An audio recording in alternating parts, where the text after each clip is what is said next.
నమస్తే. మాజీ మంత్రి సీదిరి అప్పలరాజు గారి అబ్బాయి కేసు వ్యవహారం రాష్ట్ర వ్యాప్తంగా అందరూ చూస్తున్నాం, అందరికీ తెలుసు. వాస్తవానికి నేను మొదటి నుంచి చెప్తున్నది ఏంటంటే, వాళ్ళ అబ్బాయి దూకుడుగా బైక్ డ్రైవ్ చేశారు, అందువల్ల ఒక పెద్ద ఆయన్ని గుద్దేశారు. బట్ దురదృష్టవశాత్తు ఆయన చనిపోయాడు. ఈ అబ్బాయి కావాలని గుద్దలేదు, ఆయన కావాలని రోడ్డుకి అడ్డగా రాలేదు.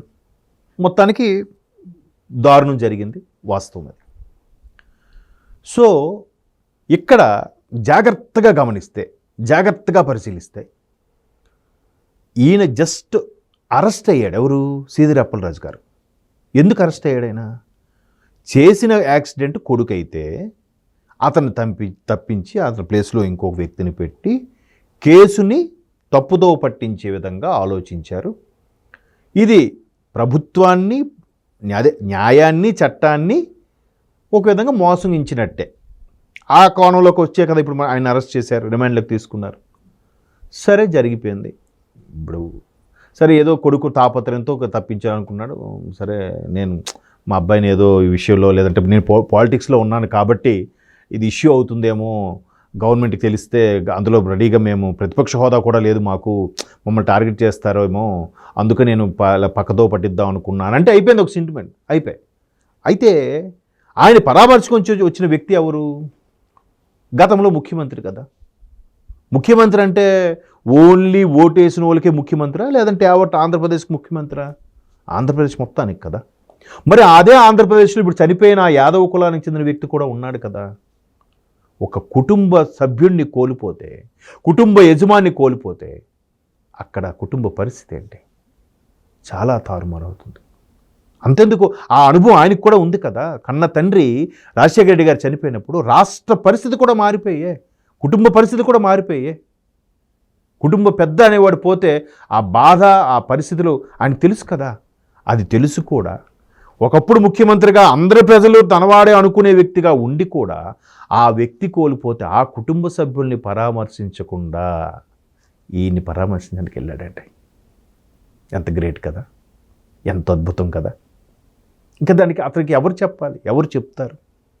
అట్లీస్ట్ అక్కడికి వెళ్ళి, అమ్మ జరిగిపోయింది, కుటుంబం కోల్పోయావు, ఇతను కావాలని చేయలేదు, దీన్ని అనవసరంగా ప్రభుత్వం వాళ్ళు పోలీసులు రాద్ధాంతం చేస్తున్నారంటే ఎంత ఇదిగా ఉండేది.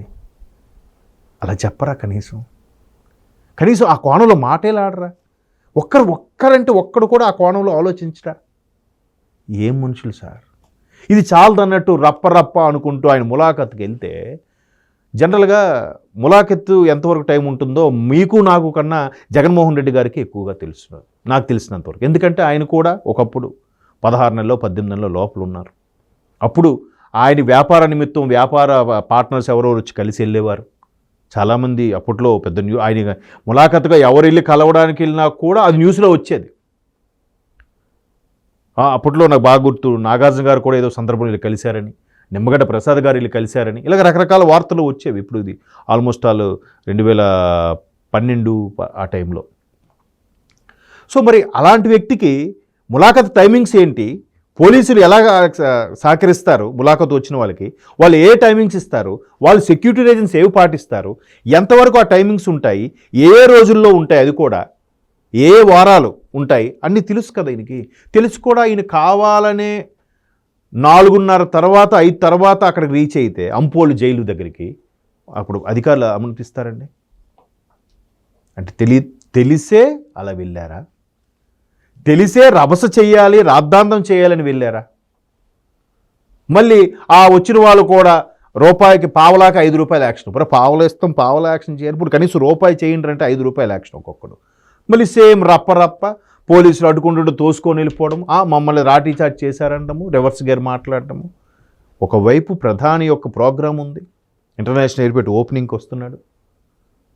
అటువంటి వ్యక్తి, దాంతోపాటు హైర్ అఫీషియల్స్ వస్తారు, పౌర విమానయాన శాఖ మంత్రి, కేంద్ర మంత్రి ఉంటాడు, ఒకవైపు రాష్ట్రానికి సంబంధించిన ముఖ్యమంత్రులు, ఉప ముఖ్యమంత్రి, మంత్రులు, ఎంతమంది వ్యక్తుల ప్రోటోకాలు, వాళ్ళ సెక్యూరిటీ, పోలీసులకి ఎంత తలకు మించిన భారం తెలుసా అండి. నాకు తెలిసి 15 రోజుల కిందటి నుంచే వాళ్ళకి ఫుల్గా ప్రెషర్ ఉంటుంది, ఫుల్ సెక్యూరిటీ రీజన్స్తో అవి ఇవి చాలా పని ఉంటుంది. ఆ టైంలో ఈయన వెళ్తాడండి. ఎంత అద్భుతం సార్. ఎంత అంటే ప్రభుత్వంలో ఉండి కూడా ఒకప్పుడు ప్రభుత్వం నడిపి కూడా, రాజకీయాలు తెలిసి కూడా ఇలా చేస్తున్నారంటే ఏంటి అర్థం? క్లియర్ కట్ రభస లేపాలి, ఇష్యూ చేయాలి, టాపిక్ని పక్కదో పెట్టాలి. ఎందుకు? కూటమి ప్రభుత్వం ఆ గూగుల్ తెచ్చేసింది, వేవో తెచ్చేసింది, కారిడార్ అంటుంది, ఇంటర్నేషనల్ ఎయిర్పోర్ట్కి మేము సెంటు భూమి ఇవ్వకుండా చూసి ప్లాన్ చేసాం, ఇక్కడ ఇంటర్నేషనల్ ఎయిర్పోర్ట్ ఓపెన్ అయిపోతుంది, అది కూడా అత్యాధునిక ప్రమాణాలతో, అంతర్జాతీయ ప్రమాణాలతో లాంచ్ అయిపోతుంది. మరి ఇవన్నీ ఎంత క్రెడిట్ కదా, ఇది కదా చెరిపేయలేని క్రెడిట్ అంటే. నేనే తెచ్చాను రేపొద్దున చూడండి, ఒక సంవత్సరం పోయిన తర్వాత అవును భోగాపురం ఎయిర్పోర్ట్ నేనే కదా రిబ్బన్ కట్ చేశాను అంటాడు ఆయన.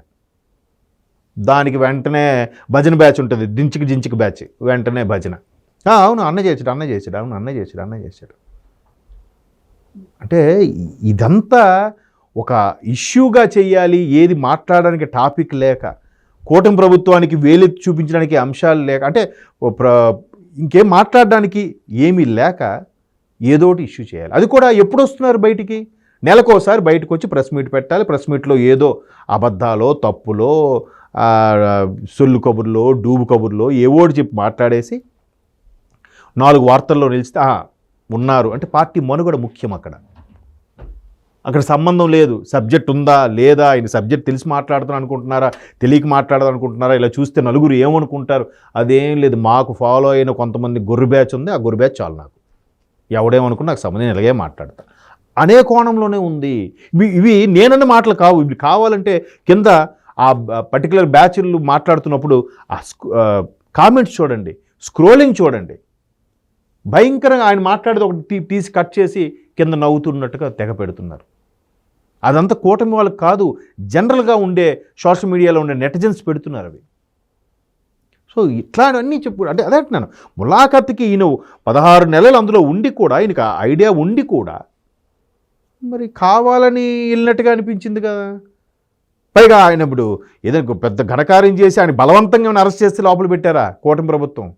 పోలీసులు బలవంతంగా పెట్టారా ఆయన కానీ, తమ్మినేని సీతారాం గారు కానీ, లేకపోతే ఇప్పుడు కేసులు ఎదుర్కొంటున్నారు ఆయన జోగి రమేష్ గారు వాళ్ళు కానీ? కాదే, వాళ్ళు చేసుకుంది వాళ్ళే, ఎవరు తీసుకుని గోతులో వాళ్ళే పడతారు అన్నట్టుగా అది నడుస్తుంది. అది ఎప్పుడో ఉన్న సామెత అది. కాబట్టి ఫైనల్గా ధర్మమే గెలుస్తుంది. బట్ చాలామంది కలికాలం రా ఇవన్నీ ఒకటి చూసాడరా, కలికాలం కాబట్టే ఎప్పుడుదప్పుడు అబ్జెప్పేస్తూ ఉంటుంది ధర్మం, దాని అధర్మం రూట్ని. కర్మ ఫాలోస్ అని ఈ మధ్యకాలంలో సోషల్ మీడియా ఎక్కువ వైరల్ అవుతుంది, కావాలంటే మీరు చూడొచ్చు. కాబట్టి ములాఖత్లో ఈయన వచ్చి కలిసిన వాళ్ళు చాలామంది ఉన్నారు. బట్ ఈయన వెళ్ళి కలిసేసరికి టైము 6-7 తర్వాత వెళ్తారా? కాదు కదా. మరి మీకే అనిపిస్తుందో కామెంట్స్లో చెప్పండి.